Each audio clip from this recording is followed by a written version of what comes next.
ഒരു വിഷയത്തിൻ്റെ അവസാന ഭാഗത്തിനായി ഇത്രയേറെ സമയമെടുത്തതിൽ ഖേദിക്കുന്നു. ക്ഷമ ചോദിച്ചുകൊണ്ട് തുടങ്ങട്ടെ. ഒരുപാട് വാചക കസർത്തുകൾക്കപ്പുറം ചില അപൂർവ വീഡിയോകൾ കൂടി ഉൾപ്പെടുത്തി വിഷയം അവസാനിപ്പിക്കാനാണ് ഞാൻ ആഗ്രഹിക്കുന്നത്. സർപ്പക്കളങ്ങളെല്ലാം മായ്ച്ചുള്ള അന്തിമഘട്ടം.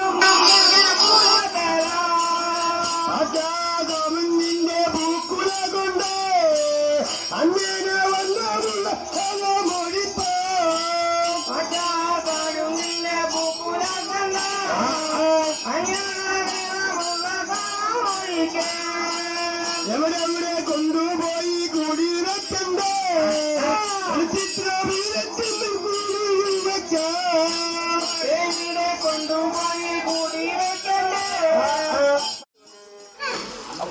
വീട്ടുമുറ്റത്തെ കളം തുള്ളലിന് ശേഷം പിറ്റേന്ന് പുലർച്ചെ കാവിൻ പരിസരത്ത് വെച്ച് നടത്തുന്ന ഇടിച്ച് തേരാട്ട് എന്ന ആചാരത്തോടു കൂടിയാണ് സർപ്പം തുള്ളൽ അവസാനിക്കുന്നത്.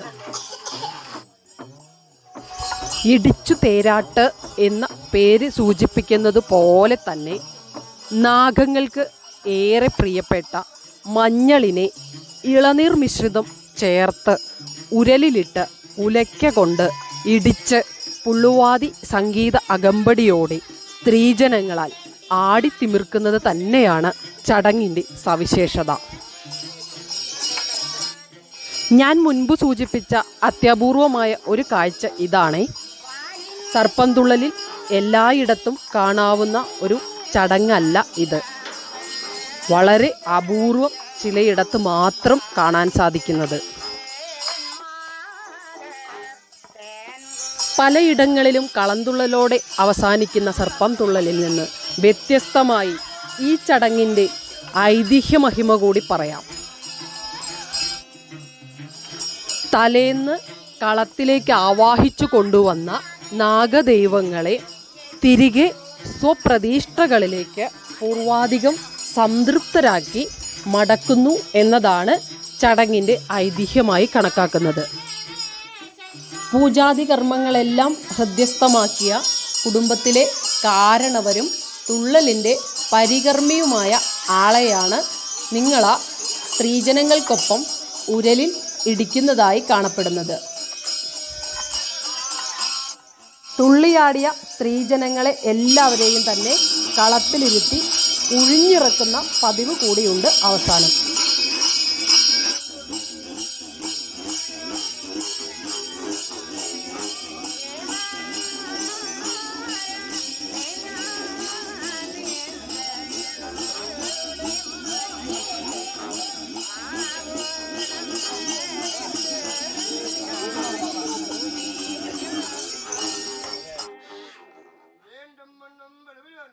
ഉത്സവത്തിന് അമ്പലങ്ങളിൽ കാണപ്പെടുന്ന കൊടിയേറ്റവും കൊടിയിറക്കവും പോലെ തന്നെയാണ് തുള്ളലിൻ്റെയും ആരംഭാവസാനങ്ങൾ.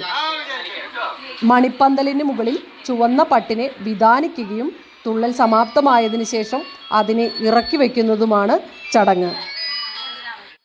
അറിവിൻ്റെ പരിമിതിയിൽ നിന്നുള്ള വിശദീകരണമാണ്. നന്ദി, നമസ്കാരം.